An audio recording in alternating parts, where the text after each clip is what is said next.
Hey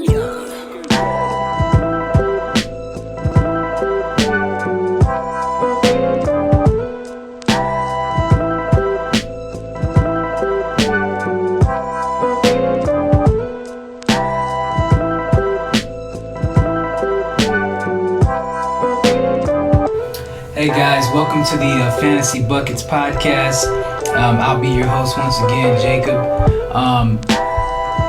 Week 2 is over. We're getting into week 3 now. Today I'm gonna focus this video. Well, this video is gonna be aimed at waiver wire prospects, of course, that performed well during week 2, that you can pick up going into week 3. By the time this video is posted, week 3 would already had begun. So. These are guys that are going to be on your waiver wire, unless you're like a genius or a psychic and you already know that, or predicted that these guys were going to be great. But I'm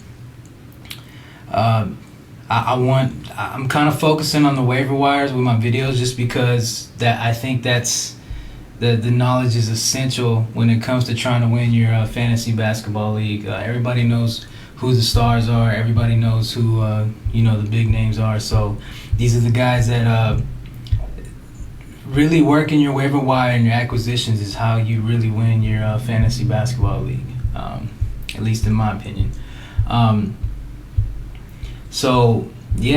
Week 2 was great. It came and went. Lakers beat the Golden State Warriors. That was kind of a surprise. It was kind of a shock, but man, that young team has a lot of potential. I guess, maybe they're legit. The next 2-3 seasons, they might come together and they might put together something nasty that can cause some problems for the rest of the league. They got a lot of young, raw talent. Kind of made me feel better about the Rockets losing to them, although it really shouldn't. But the Rockets been all right. They've been doing okay. But let's get into it. These are the guys that are flying on the radar, low-key balling, that can help out your team, that are great plug-and-play guys, going forward. First guy on the list is going to be Tyson Chandler. Tyson Chandler with the Phoenix Suns. He is currently 3rd in the league in rebounds at 13.3 rebounds a game, which is great. He's getting 13 boards. That's 13 fantasy points just right off the bat. He's also averaging 28 plus minutes in the last 3 games, so that his minutes are trending up, and that's a good thing. Minutes, like I said, are opportunity. He's shooting 67% from the field, which is super efficient.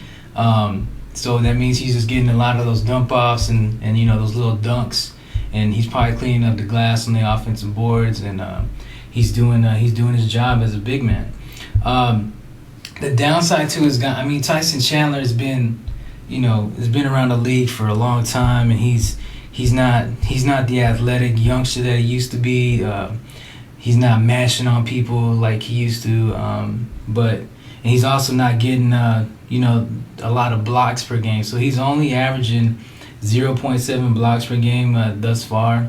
But he's still getting you 13 boards a game, and if he gets you 6 to 8 points, which is very feasible for him, then that's a great fantasy day. If he gets you 10, 12 points, then that's even better, especially if he's getting you those points at a 67% clip. So right now he's currently only owned in 40% of the league, so if you need some help at your center position, then Tyson Chandler is definitely available for you to pick up. Next on the list is going to be Tyler Johnson. Tyler Johnson with the Miami Heat. Tyler Johnson, he's a combo guard, so he can play point and he can play shooting guard. He's capable of shooting the ball, and he's the leader of the bench unit in Miami. So he's kind of playing that 6-man off the bench, but he's also the leader of that bench unit. And he's getting 29.8 minutes per game. So even though he doesn't necessarily start, he's still getting a starter's worth of minutes. And him being a combo guard kind of adds value because they can throw him in there with the starting point guard, which is Goran Dragic, and he can play alongside him, or he can back Goran Dragic up when he needs his rest here and there. So that adds a lot of value to his game, and he's averaging, I believe he's averaging, I think it was about 15 or 17 points per game, which is great, especially for a bench player, and he's only 31.8% owned in most leagues. So look for Tyler Johnson. That combo guard tag really helps his value a lot, and he's a great pickup off the waiver wire.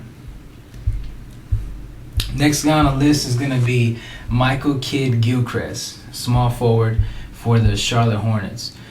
He's a great rebounder at the small forward position. He's averaging 9.2 rebounds per game thus far. The Hornets really have like a weak front court, and he that leaves a lot of boards to be gobbled up by the small forward, by Nicholas Batum, by Marvin Williams. They had Al Jefferson last year, and Big Al was great, but Frank Kaminsky's been hurt. Hibbert has been hurt, so they've got Cody Zeller, who Zeller is, he's a capable rebounder, but like I said, he can't gobble up all the rebounds, and their front court is just, it's not really on par with the rest of the league. So I think that's why Gilchrist is getting all this opportunity at the rebound category. He's playing 30-plus minutes per game, so that's always great. And he's a great defender. He's always been known as a great defender coming out of college. He's averaging 1.6 steals per game. His offense, he's struggled with his shot in preseason, and then he came out and had some good shooting games, and then he's kind of fizzled down. As long as he can keep his field goal percentage up to where it's at least a decent average, he's going to give you some value because he provides stats in so many other categories. So Michael Kidd-Gilchrist is a good look. He's only 47.8% owned in leagues. So look for him at the small forward position. He's getting boards, and all he needs is a couple steals and assists and a couple points, and he rounds out real nice. So yeah, he's a good pickup. Next on the list is going to be JJ Barea. Man, I'm not being from Houston, man. JJ is an annoying player. He's a little midget that runs around and just throws his body into people and flips shots up and they go in. And man, I hate him. It's like I hate him, but I respect his game because, man, I'll tip his hat to him. The dude's like a 5'7" midget running around and getting buckets. So he's a great fantasy pickup right now off the waiver wire. He's averaging 17 points for the Mavericks. Dirk is banged up. Darren Williams is a shell of his former self. He's not the player that he used to be. At all. Darren Williams was once a great point guard and was on par with like Chris Paul and Westbrook, and you can name him up there with those guys, but he's not the same player. Also, Wes Matthews is there, and Wesley Matthews hasn't been the same player since he left Portland. He still plays some solid defense, so he gets a lot of minutes because of his defensive attributes, but he's not the same type of player offensively, at least in my eyes, that he was in Portland. So man, all these guys who are not who they used to be, Dirk and Darren and Wesley, it leaves space, and it leaves a need for somebody to step up and score. And JJ has been that scoring punch. He's been a key spark off the bench, and when things get stagnant, they throw him right in, and man, he just seems to be like instant offense. And then not only that, Darren Williams is always banged up. The last couple of seasons, he's been in and out of lineups, and it's always his hip or his knee or something. So whenever he sits, JJ is going to get to start, and he's going to get even more minutes. He's playing 30-plus minutes per game already, so he's definitely got a role carved out, and JJ's a good pickup off the waiver wire. He's only 25% owned right now, So if you need point guard help, man, Dallas is really relying on this little dude to put points up, because their whole team is just kind of they don't have a lot of scores. Harrison Barnes is doing his thing and he's carrying his load, but Dirk has not been the Dirk, and he's been hurt. So maybe if he gets healthier, JJ's scoring scoring average might go down, but as of right now, it looks like JJ's going to be able to do this consistently. So go pick up JJ. Go pick up the feisty midget. Next on the list is going to be a guy by the name of Sean Kilpatrick. Sean Kilpatrick with the Brooklyn Nets. So Jeremy Lin is out. He's out with the injury for at least a couple weeks. Kilpatrick was getting points and getting buckets before Lin went out. But now that Lin is out, they're going to need his perimeter scoring even more, especially since Lin is out now. He's been averaging 17 points per game, which is great. Brooklyn had a bunch of nobodies, so we didn't really know who was going to be doing what. It's kind of, as the 2 weeks have came and gone, we can kind of see that Kilpatrick's a capable scorer on that team. And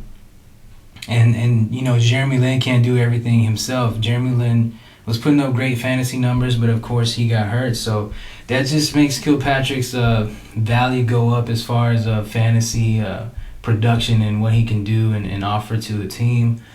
He produces across the board. He averages 4.2 rebounds.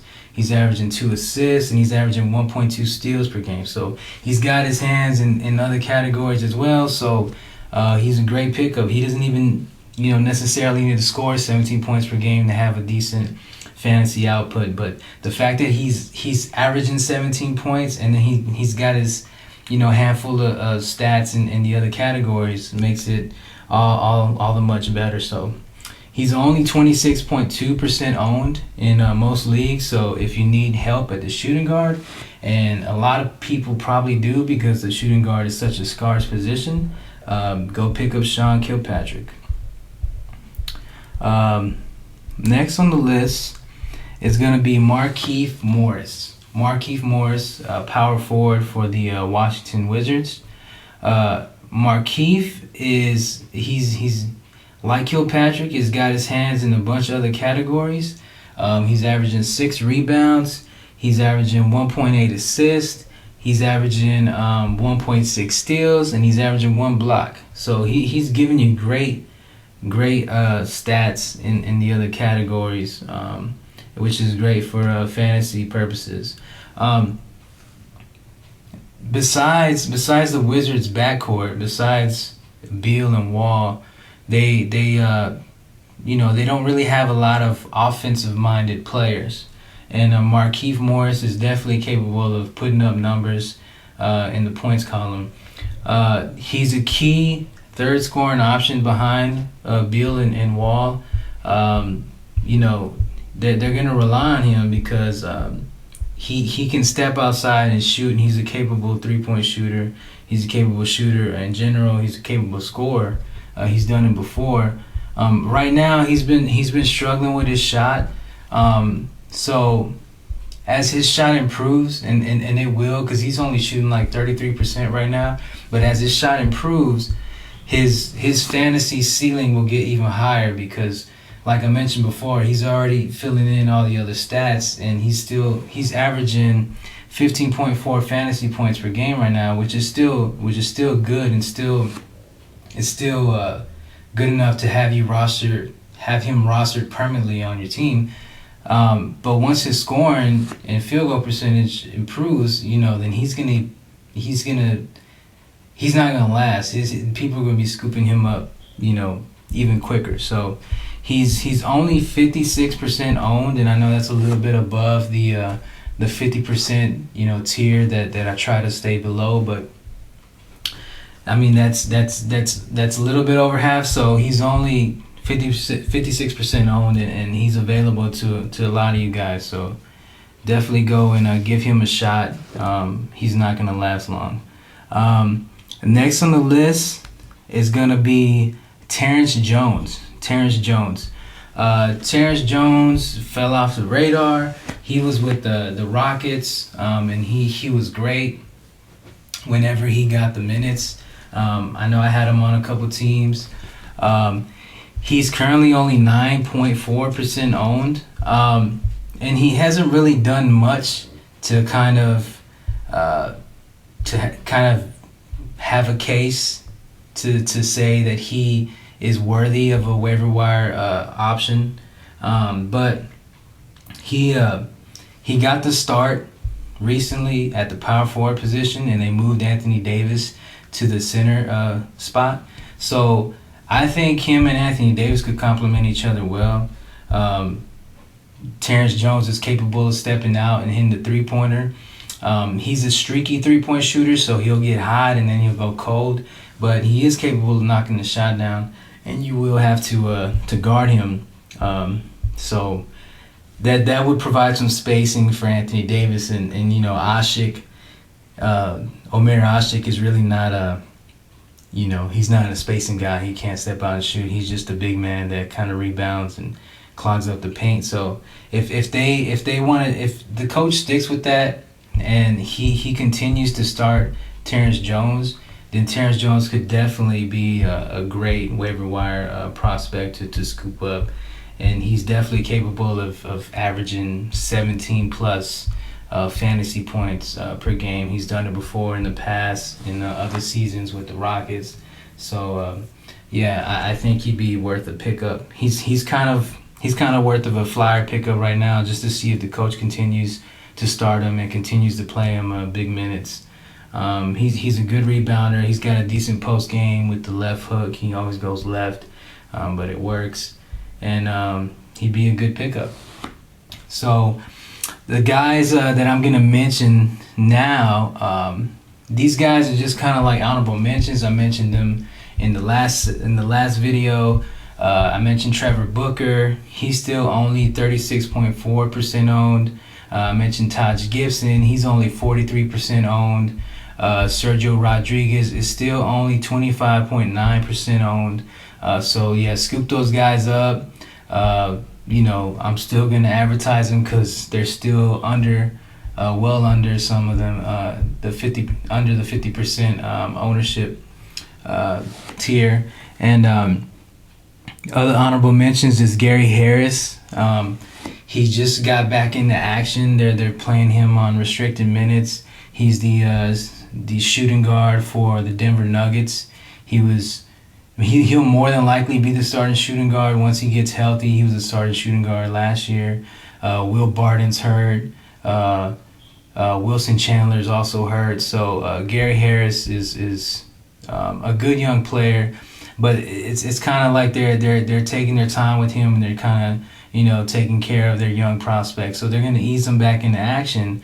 But if you have the roster space, he'd be a good guy to stash until he fully starts getting a full amount. I think he only played like 18 minutes the other game, and he had like 12 fantasy points, which is not bad.